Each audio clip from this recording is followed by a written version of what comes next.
सबसे पहले ये समझना जरूरी है कि जो लोग मदद नहीं मांगते वो कमजोर नहीं होते, बल्कि अक्सर वो सबसे ज्यादा मजबूत दिखने वाले लोग होते हैं। वो वही लोग होते हैं जो हर किसी की तकलीफ सुनते हैं, हर किसी के लिए हाजिर रहते हैं, हर किसी की जिंदगी में एक मजबूत सहारे की तरह खड़े रहते हैं। लेकिन जब खुद की बारी आती है तो वो एक दीवार खड़ी कर लेते हैं। और उस दीवार के पीछे क्या है, यही आज हम समझेंगे। साइकोलॉजी में इसे सेल्फ रिलायंस पैटर्न कहते हैं।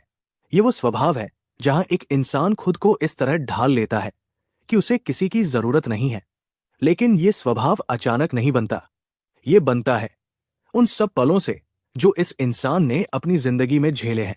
हर वो पल जिसने उन्हें सिखाया कि अपनी जरूरत जाहिर मत करो, वो पल इस स्वभाव की एक और परत बन जाता है। पहली और सबसे गहरी वजह है बचपन में मिला जवाब। जब हम बच्चे होते हैं तो हम स्वाभाविक रूप से मदद मांगते हैं। हम रोते हैं, बताते हैं कि हमें कुछ चाहिए। लेकिन अगर उस वक्त हमें यह सुनाई दिया, रोना बंद करो, इतनी छोटी बात पर कोई नहीं रोता, तुम बड़े हो गए हो, खुद संभालो, तो हमारा दिमाग एक सबक सीख लेता है। वो सबक ये है कि जरूरत जाहिर करना गलत है, कि मदद मांगना कमजोरी की निशानी है।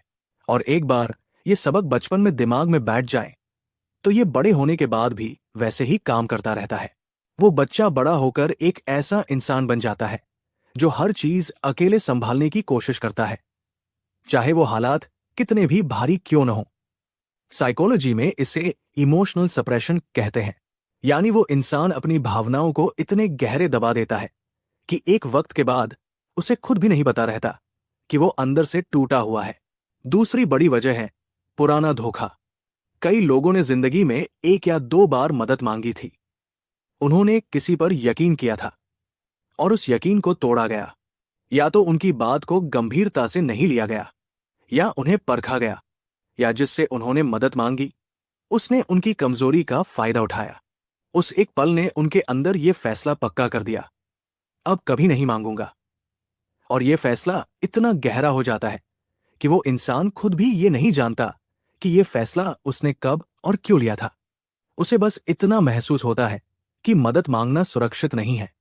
साइकोलॉजी में इसे बिट्रेयल ट्रॉमा कहते हैं, जहां यकीन टूटने का दर्द इतना गहरा होता है कि इंसान दोबारा उस रास्ते पर जाने से डरने लगता है। तीसरी वजह है पहचान का सवाल। कुछ लोगों के लिए अकेले सब कुछ करना उनकी पहचान बन जाती है। उनके घर में, उनके दायरे में, उनकी जगह पर सब लोग उन्हें उस इंसान के रूप में जानते हैं जो हर मुश्किल खुद सुलझाता है। और जब यह छवि एक बार बन जाती है तो मदद मांगना उन्हें अपनी पहचान तोड़ने जैसा लगता है। उन्हें डर होता है कि अगर उन्होंने मदद मांगी तो लोग उन्हें अलग नजरिए से देखने लगेंगे। वो मजबूत इंसान की जगह एक कमजोर इंसान बन जाएंगे, कम से कम दूसरों की नजरों में। और ये डर उन्हें चुप रखता है। हर उस रात जब वो अकेले बैठकर अपनी तकलीफ से लड़ रहे होते हैं, यही डर उनके मुंह पर ताला लगाए रखता है। अब तक आपने जो समझा वो सिर्फ वो वजह थी जो इस स्वभाव को जन्म देती है। लेकिन असली सवाल यह है कि यह स्वभाव उस इंसान की जिंदगी को अंदर से कैसे खोखला करता जाता है, और वो खुद इसे कभी महसूस क्यों नहीं कर पाता। ये जानना जरूरी है, क्योंकि यहां से साइकोलॉजी और भी गहरी हो जाती है। चौथी वजह है बोझ बनने का डर। ये बात सुनने में बहुत साधारण लगती है, लेकिन ये उन लोगों की सबसे बड़ी तकलीफ है जो मदद नहीं मांगते। वो ये नहीं सोचते कि मुझे मदद नहीं चाहिए, वो ये सोचते हैं मैं किसी पर बोझ नहीं बनना चाहता। उनके दिल में ये धारणा बहुत गहरी होती है कि उनकी तकलीफ दूसरों पर जिम्मेदारी डाल देगी, कि उनके दुख से किसी और की जिंदगी भारी हो जाएगी। और इसीलिए वो मुस्कुराते रहते हैं, वो कहते रहते हैं सब ठीक है। वो दूसरों की तकलीफें सुनते हैं, उनके लिए वक्त निकालते हैं, लेकिन खुद की बात होती है तो वो विषय ही बदल देते हैं। साइकोलॉजी में इसे हाइपर इंडिपेंडेंस कहते हैं। और ये कोई ताकत नहीं है, ये एक ऐसा जख्म है जो मजबूती का रूप धारण कर लेता है। पांचवी वजह है नियंत्रण की जरूरत। जो लोग मदद नहीं मांगते उनमें से बहुत लोग गहराई में इस विचार से डरते हैं कि अगर मैंने किसी से मदद मांगी तो नतीजा मेरे हाथ में नहीं रहेगा। वो चाहते हैं कि हर चीज उनके काबू में रहे। जब वो खुद काम करते हैं तो उन्हें यकीन होता है, जब किसी और पर निर्भर होते हैं तो उन्हें बेचैनी होती है। ये बेचैनी वाकई में उन गहरे पलों से आती है जब जिंदगी उनके काबू से बाहर हो गई थी। साइकोलॉजी में इसे control as a coping mechanism कहते हैं। यानी वो इंसान ये मानकर चलता है कि अगर सब कुछ मेरे हाथ में है तो मुझे तकलीफ नहीं होगी। लेकिन हकीकत यह है कि इस सोच में वो खुद को और ज्यादा अकेला करता जाता है। छठी वजह है रिश्तों में असंतुलन की आदत। जो लोग मदद नहीं मांगते वो अक्सर ऐसे रिश्तों में रहते हैं जहां वो हमेशा देने वाले होते हैं। वो वही होते हैं जो हर किसी के लिए मौजूद है, हर किसी की जरूरत पूरी करते हैं।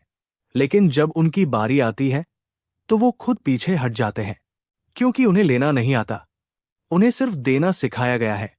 और यही असंतुलन धीरे धीरे उन्हें थका देता है।